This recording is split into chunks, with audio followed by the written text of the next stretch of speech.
Good morning, everybody. It's the 21st of October. My name is Kyle, and we're going to be talking about the latest AI news and updates of the day. And we have a big one today. Claude Code is now available on the web. Now, if you're on TikTok, you might want to hop over onto YouTube because I'm going to be showing you what it looks like, giving a bit of a visual demonstration because I have access. I have a max plan in Claude, which is normally, I think, $200 a month. This is going to be important later because the limitations are going to be important here. This is a big deal, a really big deal. We're going to talk about what exactly Claude Code is and why this is exciting. And I'm going to give you a quick run through of my version. I built something very quickly just before this live, and we'll have a look at it and see how it went. But the news here is that Claude Code, which is one of the most powerful coding tools available out there, is now available in a web version. Specifically, you can go into Claude and there is a new button which says Code, and that allows you to access Claude Code directly in your browser. Even more exciting, if you're a bit of a no-lifer like me, you can access it on your telephone. We can now vibe code in Claude Code on your telephone via the Claude app, which means I am never ever going to sleep again, because if I'm sleeping, I'm not productive, unfortunately. This was possible before, so there were ways to use Claude Code on your telephone. For example, you could remote access in. There were ways to kind of give it a nice visual interface on the desktop as well, but it all required a bit of a workaround. It required you to know what you were doing already with Claude Code and then to apply these additional layers to make your life a bit easier.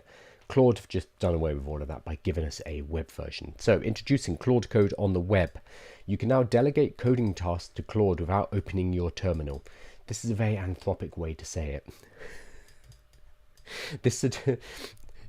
They're not very good at messaging. You can delegate coding tasks to Claude without opening your terminal is a very tech and code specific way to explain what this is.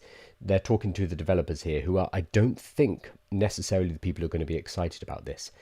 Compare this to something like Lovable, where Lovable's tagline is, creating the last piece of software. Because once we create this piece of software, you'll be able to create all other pieces of software.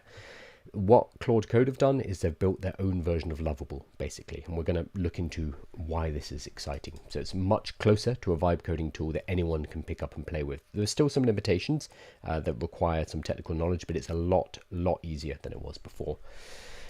But Anthropic, in true Anthropic style, are still saying you can delegate coding tasks without opening your terminal.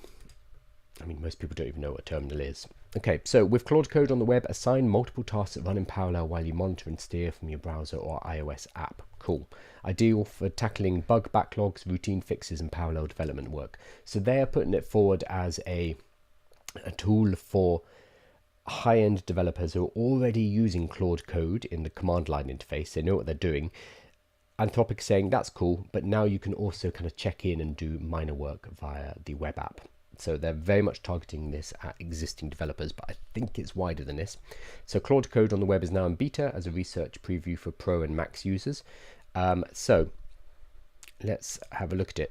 The reason this is exciting is because Claude Code is really powerful, but unless you know what you're doing, you know your way around like the command line interface, you know how to install dependencies, you know how to use terminal on Mac, for example, then you're not going to be able to access it. So I've got on screen right now the current Claude Code setup guide, which the standard installation, step 1 is to install Claude Code, run the following command. It doesn't tell you where. I mean, it's quite easy to do. You just open up your terminal, but they assume you know that. And then the command is npm install -g at Anthropic AI Claude Code.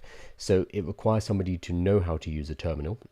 They also need dependencies. I think they need Node.js 18, etc. So they'd have to install that first, etc., etc., etc. So for somebody who's never used a command line, who's never used terminal,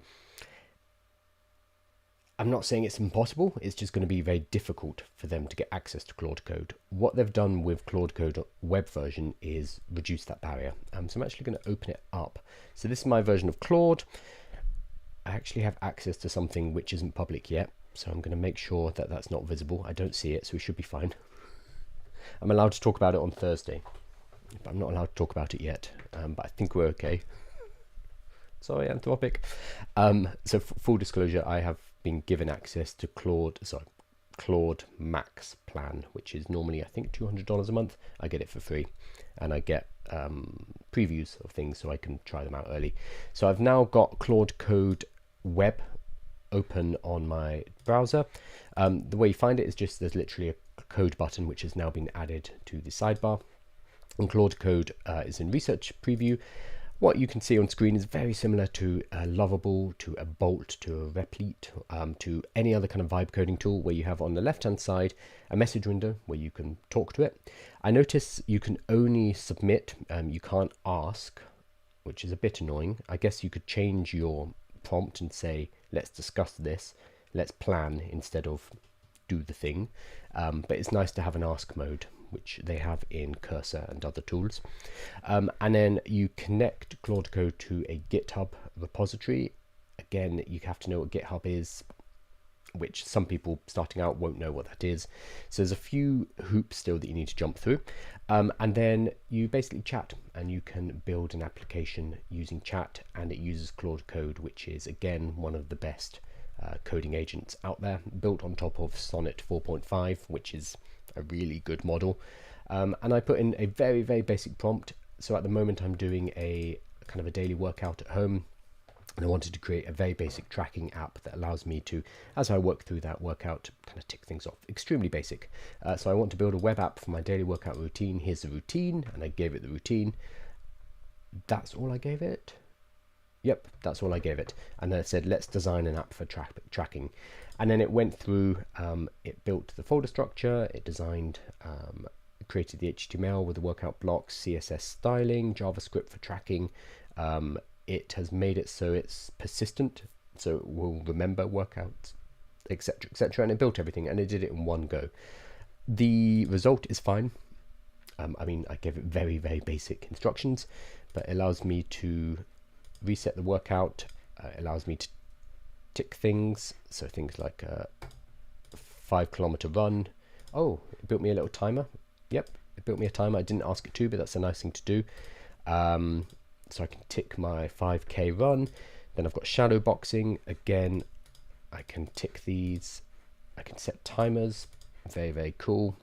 It's got rest timers as well. Then it's got things like push-ups, standing band rows, etc. I'm going to flesh this out, but the basics are all here.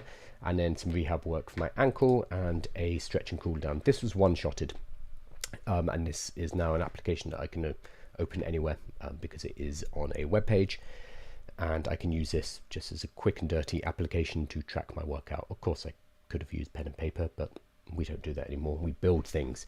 So it works. It works really well. It is Claude Code, but it is inside a web browser, and it's available on the application as well.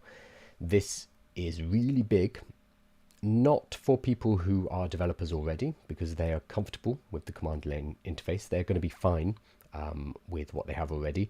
This is kind of for them probably a nice little addition, because it allows you to quickly make corrections or create a little branch while you're on your phone. Maybe you have an idea and you're like, oh, maybe we could try this, and then you can merge it later.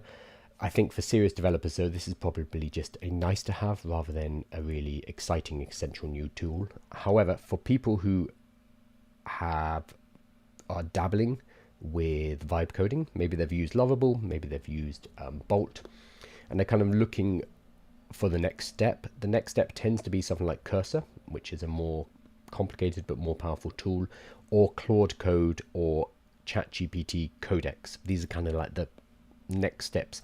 However, they are much more technical. That technical barrier has now been reduced, and now Claude Code can be accessed by pretty much anyone. There are still going to be some hoops, like if when you want to run this, you need to have a local server, which for a lot of people is like, well, what the hell is that? How do I do that? But these are things that can be worked out. So I'm excited. I think this is awesome. And I'm glad that they've pushed it through. I think what we'll see, though, is the response will be muted, because the people who are excited about this kind of stuff will think, oh, I don't need this. I'm already using Claude Code. What's this for? Who's this for? Whereas the people who do need this won't necessarily know how exciting this is. So I think it's going to be a weird product launch for that reason. But personally, I'm very excited. I'm going to hop over to some questions. Hey Joshua, how are you doing? I'm going to try to hop over some questions if I can find my pedal. There we go.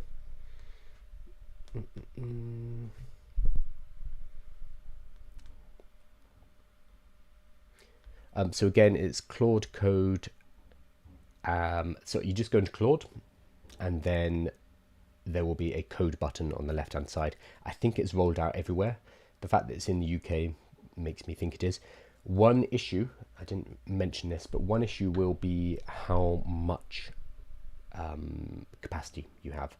So it's only on the paid plans right now. It's not on the free plan. That makes sense. But on the pro plan, which is the $20 a month, there may be a limited amount that you can do with it. I have not tested this. I haven't seen anyone talking about it, but I know Anthropic have been kind of not mean. They've limited capacity on some of their models and some of their tools. So I would not be surprised if we see something similar with Claude Code, with a lot of people later today being like, what the hell? I gave it 3 prompts and I've run out of space for the day. I wouldn't be that surprised. If you are on the max plan, which is $200 a month, obviously you're going to get a lot more. I have no idea how much yet, so I'll mess around with it later. But I imagine this will be a problem. Ooh, Daniel says, what's your take on talk about the AI bubble? So, the most important thing when we are talking about the AI bubble is to realize that technology and investment are linked, but you can have a bubble in one without a bubble in the other. The best example of this in recent years has been the internet. So back in the late 1990s, early 2000s, we had a period where a huge amount of money, dumb money, was thrown at any company that had .com in its name. So pets.com is the famous example, where the pet shop, I don't know what it's called before pets.com, Pets for Us, whatever it was, managed to raise a huge amount of money just because they had a website, and everyone was like, the internet is the future. It's all about the internet. And they just threw loads of cash at companies like pets.com, who then did not have the revenues, they did not have the business in place to actually justify the valuations in the investment that was being thrown at them. But money was being chucked at them speculatively because a few internet companies did very well and everybody wanted to jump on the bandwagon. So the dumb money flowed into these investments. We are probably seeing the same with artificial intelligence right now, where any company with the word AI in the name or the word agent in its name will get money chucked at it. So I'm about to look at something called Open Evidence, which is basically ChatGPT for doctors, which when I actually looked at it, it seems like a very basic tool. I'll talk about it in a minute, but they just raised 200 million and they're at a $6 billion valuation for what to me looks like a wrapper on ChatGPT. Doesn't mean it's not valuable. I don't know if it justifies that valuation. So I think a lot of cash is being thrown at AI because people are getting greedy and they want to make high returns on their investment. That means that they're throwing money not only at good businesses that use artificial intelligence, but at poorly thought out businesses where AI is the entire business plan. Hell, if you look at the Y Combinator kind of cohort for this year, it's all things like Lovable for pets, Lovable for web developers, which is a bizarre one. There's a lot of copying, there's a lot of emulating, there's a lot of non-valuable companies out there. So we might see a correction. We might see a financial correction where suddenly the markets are like, oh, wait, hang on, we're not creating any value here. Why are we throwing all this cash at it? And we'll see a crash down. Could be a recession, could be a depression, it could be a small correction. We do not know. At the moment, it's looking like it's going to get messy. However, that is a financial bubble. A financial bubble is not the same as a technology bubble. So there are other technologies that we've had in recent times where people got really excited about technology and we never really found a use case for it. Most Web3 technologies, so blockchain, cryptocurrencies, NFTs, etc. These are better examples of a technology bubble, something where it's hyped up by the companies who are pushing it, but there's no actual adoption in the public. Yeah, I mean, sure, there'll be a very loud minority, mainly on Twitter, who are telling you need to buy NFTs. The public outside, though, not using them, don't care, have no interest in it, which means the bubble in this case is the technology itself, not necessarily the investment. So these are two very different things.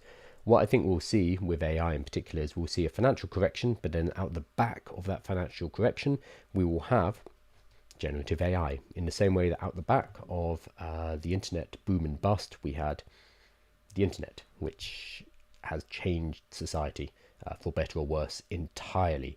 I think generative AI, the current kind of modern AI, is of that ilk and that importance. So I don't think AI is going away, but we will potentially, probably see a financial correction in the next couple of years. The problem is most people combine the two. They think, when all these companies come crashing down, AI will go away.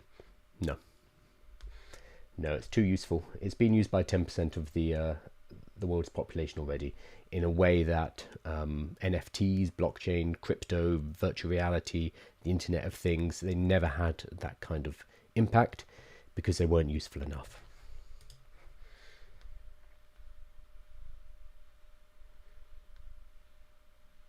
Ooh.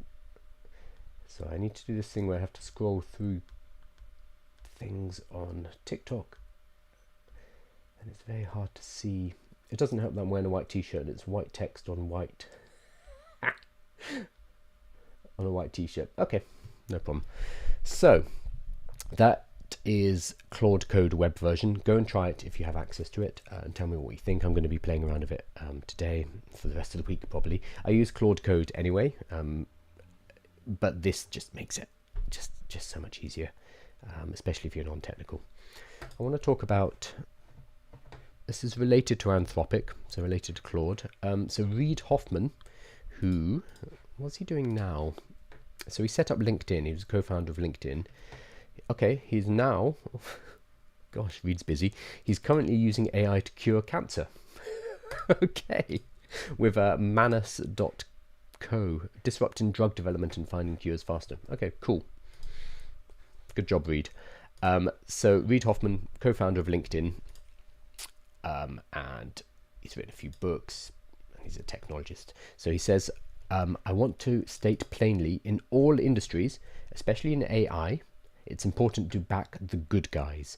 Anthropic, the creators of Claude, are one of the good guys. More thoughts about why we need to fuel innovation and talk safely at the same time.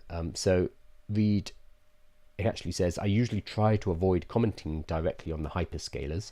I led OpenAI's first round, and Greylock is an investor in Anthropic, but I feel very strongly that it's important to comment here. I would say the below as strongly, even if no investment existed. So he's come out and he's, as somebody who's influential in this, in technology and business as a whole, he's backing Anthropic. He's saying, hey, these are the good guys, and we need to make sure we support the good guys. He's not explicitly saying who the bad guys are. I don't think he mentions the bad guys, but it will be people like Grok and Elon Musk. So Anthropic, along with some others, including Microsoft, Google, and OpenAI, are trying to deploy AI in the right way, thoughtfully, safely, and enormously beneficial for society. That's why I'm intensely rooting for their success. So the ones he's left out here are xAI, Elon Musk's AI, and Meta, Mark Zuckerberg's, and that is fair, I would say. OpenAI, I would say, are up for debate. For me, they would sit between. I'm not sure if they're the good guys. I'm not sure if they're the bad guys. They are ambiguous. Whereas I would say that Google and Anthropic for sure are good guys right now. Some other labs are making decisions that clearly disregard safety, yes, that's xAI, and societal impact. E.g. bots sometimes go full fascist. Okay, he is explicitly talking about xAI here, and that's a choice. So is choosing not to support them. Extreme arguments on either side of an issue are often used to brush away real, thoughtful, and logical arguments. Doing that is intellectually dishonest or idiotic, and unfortunately that is most of the rhetoric around artificial intelligence at the moment. It's either full-chested support for AI, and no matter what, or saying it's going to destroy us all and we need to stop it right now, which is no longer practical. And often there are disingenuous arguments like the water usage, which isn't really a thing, from people who aren't interested in listening or hearing about the more nuanced arguments. Reducing what should be a societal level conversation about the responsible use of AI technology to a series of platitudes, so empty words, or alarm bells is not helpful to the billions of humans who will have their lives changed by AI. In many places, including my book this year, Super Agency, okay, we're doing a bit of a plug, I have advocated strongly a light touch regulatory landscape that prioritizes innovation and enables new players to compete on level playing fields. Being pro AI safety is not being pro language police. For example, there are critical AI safety topics in biosecurity and cybersecurity that need to be discussed. We're living the benefits of the Industrial Revolution, but history has also shown us the great errors humanity made in the transition. Let us learn and innovate. So he's basically saying, look, we need nuanced adult discussions about what is going on. And I fully agree with this. And he's saying this is not radical by a take by any means. History tells us the path to a better world is through dialogue, technology, and iterative deployment. Anthropic, OpenAI, and many others are living this day. So I'm in support with Reid Hoffman here. I know good guys, bad guys is very polarizing. But I think, things like XAI not releasing model cards, basically not discussing the safety and the guardrails that they put on XAI is kind of spitting in the face of the rest of the industry, which has decided this is what we're going to do and this is how we're going to push this forward in a sensible way and make sure we're open about alignment and regulation. And XAI being like, nah, I'm not doing that, and allowing not safe for work generation directly inside the app, etc. I don't want to call them bad guys, but I can see the battle lines that Reid Hoffman is drawing up here. This will not be popular, especially because he's posting on Twitter. I'm sure Elon Musk's supporters will come out against it. But I think this is important. It needs to be said that we need to discuss this stuff like adults instead of screaming at each other from the pro or the anti sides. So that's why I wanted to quickly flag it up. I'll put it in the newsletter so you can read it all in full, because I think it's a nuanced take and there aren't enough of them. I have lots of books behind me, AI books, and I do have a number of anti-AI books. I have If Anyone Builds It, We All Die. Is that what it's called? Yeah, Everyone Dies, which is a great title for a book. And from what I've read of it so far, about half of it is a solidly argued book. But it misses the point that we can't unilaterally regulate this stuff now, because if the US and the West does, China isn't going to, and vice versa. So this is not just this is a global issue right now. This is a humanity issue. This is not just about a bunch of guys in San Francisco. This is all of us. We need to put it in that kind of perspective.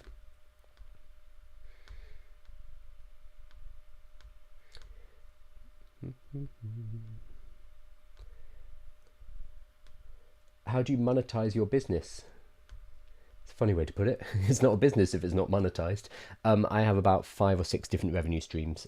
So what do I have? I give workshops myself.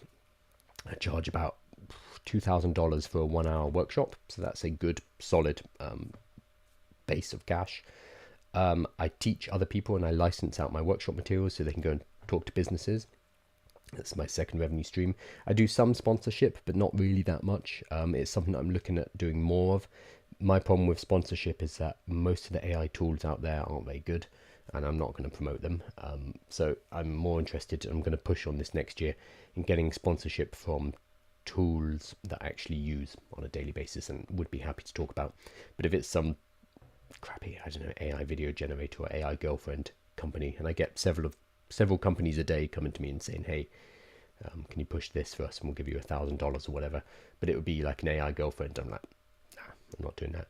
So that's 3. I have some courses and educational content that I sell. I have a premium newsletter and community, so like a private WhatsApp group, and then I do a bit of coaching, advisory, one-on-one consultation kind of stuff, but less of that. So I have about 5 or 6 different revenue source or monetization streams for the business.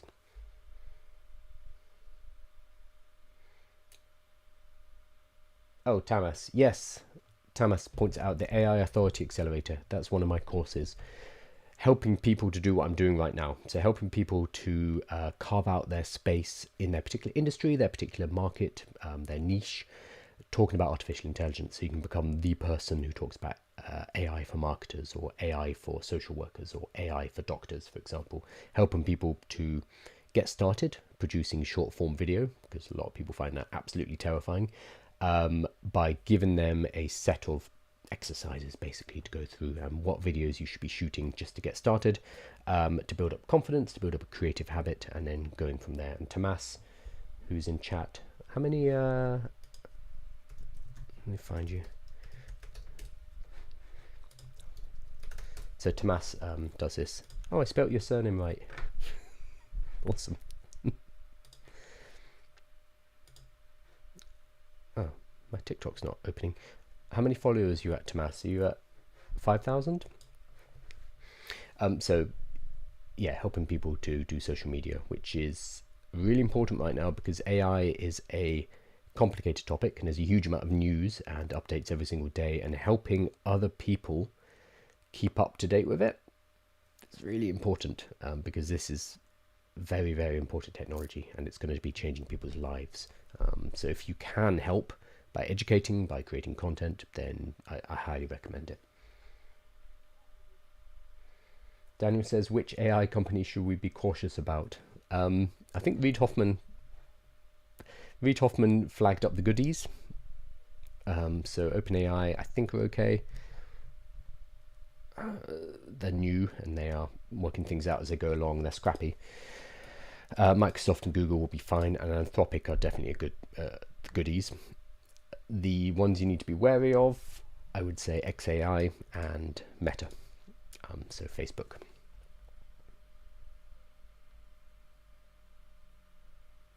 The way to monetize AI is to make AI do what the customer already does, but better and easier. Yeah, 100%. An AI business is still a business. So whatever your business is, you can leverage it with AI. You can do it faster. You can reduce costs. You can increase the size of it without having to hire more people. But the business itself still needs to be a business.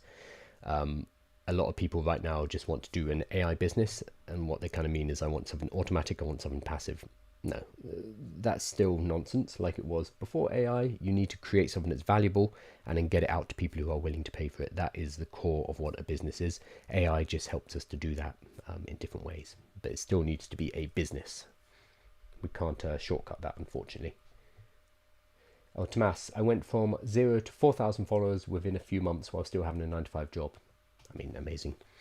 It's about consistency with social media. Like, if you just put in the work over a period of time, which always seems too long, eventually there will be a reward to it. But most people give up before that, unfortunately. Very sadly. Okay, I wanted to hop over to one piece of news that isn't Anthropic, but I thought it was interesting to discuss. It is a company called OpenEvidence. So OpenEvidence, which is the ChatGPT for doctors, raises $200 million at a $6 billion valuation. Good job. Congratulations. So OpenEvidence is a tool that doctors and nurses have likened to ChatGPT for medicine. Sounds a bit like that's the company saying that, but that's fine. Plans to announce a $200 million raise, a $6 billion valuation. Oh, plans to announce. I'm not sure if they've done it or not. The fresh funds come 3 months after the startup raised $200 million at a $350 billion valuation. So they're off to the moon. Once you start getting investment, it becomes a lot easier to get more investment. A testament to the intense investor interest in industry-specific AI applications. Trained on medical journals like JAMA and the New England Journal of Medicine, the OpenEvidence platform helps users quickly get answers to existing medical knowledge to help treat patients. Verified medical professionals can access OpenEvidence's tool, which is supported by advertising. That's interesting, for free. Ooh, how are they going to make back their money? Very interesting. OpenEvidence has grown quickly since its founding in 2022. Its numbers of clinical consumptions have nearly doubled to 15 million per month, 15 million consultations per month, and it's led by Google Ventures, etc. So this is kind of a puff piece to talk about. They're raising more money.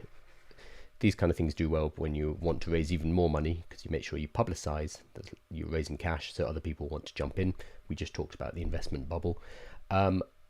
What I kind of wanted to point out is how simple this idea is. I'm sure there are engineers, I'm sure the CEO, the marketing team would push back on this, but this basically sounds like a database, and using RAG, or retrieval augmented generation, to pull information from this specific database, which has been trained on the New England Journal of Medicine and other medical journals. And probably fine-tuned. So this is something that is not that hard to do. The tools for building this kind of thing are quite easy. So it is a ChatGPT wrapper. I know this has a kind of a bad reputation in the industry, but wrapped around ChatGPT is a model with fine-tuning and RAG for the actual, based on the actual data, and then a chatbot. That's kind of it. That kind of thing is pretty easy to build, but what they've done is still managed to raise a huge amount of money because it is valuable. There are 15 million people 15 million requests or clinical consultations per month. I don't know if that counts as like one chat message or one chat. I don't know how they're measuring that, but that shows me that people are actually using it. And it doesn't matter if this is just a ChatGPT wrapper. It doesn't matter if this is basically a vector database with some fine tuning and then a chatbot strapped on top. As long as it is useful and the end user or the customers, although in this case they're not customers, they are just the users, as long as they find it valuable, how you build it doesn't matter. Because we see a lot of criticism of people who build ChatGPT wrappers, and they'll get criticized like, oh, it's just ChatGPT with some filters and some custom instructions. How are you making any money? You have to remember that most people do not know how to go and query ChatGPT for this kind of information. Most people do not know how to protect against hallucinations. Most people don't know how to fine-tune a model. Like very few people do. So by taking a bit of extra time to create a version of ChatGPT which is tuned specifically for this use, this company has reached a $6 billion valuation. It's not rocket science, it's creating something valuable and putting it out into the world, leveraging AI technologies. So congratulations to them. And I'm sure they'll be criticized for being a wrapper, a $6 billion wrapper. But it does not matter as long as what you are creating is valuable for the end user. So I think that is a useful reminder. And I'm sure people will be bitching and whining about it anyway. Right, so the main news for today was Claude Code, the web version. Make sure you go and try it if you have access to it. It's going to be on the Pro and the Max versions of Claude, and you're going to be able to find it directly in your normal Claude interface. It's going to be on the left-hand side, which compared to previous methods of accessing, way easier. So I'm very excited that Claude Code is now accessible by everybody. I'm going to be playing around with it today. Although it basically seems like the command line interface version, but in a nice interface, which is fantastic. All of this is available on YouTube. So all of these recordings will be edited, chopped up a little bit, and placed onto YouTube. They also go into the newsletter, which comes out tomorrow. So tomorrow at 8 AM will be the newsletter summary of what I've just covered today, and it will have all the links. So I'll give the link to the, what's his name? I've forgotten his name. Reid Hoffman. Reid Hoffman's Twitter thread about the good guys and the bad guys in AI. And I'll give some instructions, I think, as well about how to access Claude Code. So make sure you're subscribed to the newsletter and to YouTube. I already have a website, but I'm also going to be moving all of the newsletter content onto the website as well. So it's going to be an easier way to access it. I'm currently vibe coding a migration tool, which would have been ready yesterday if Amazon Web Services didn't crash and demolish my Vercel deployment, which was very annoying. Also, apparently that was a few months ago, the AWS head, he proudly boasted that I think it was like 75% of their code is now written by AI. So that might be to blame for what happened yesterday. I don't think we have the full picture yet, but when we do, I'll be covering it. Because if it is AI caused, so that is that's going to set back AI coding a bit. Right, thank you so much, everybody. Make sure you subscribe to the newsletter and to YouTube, and I will see you tomorrow for more AI news and updates.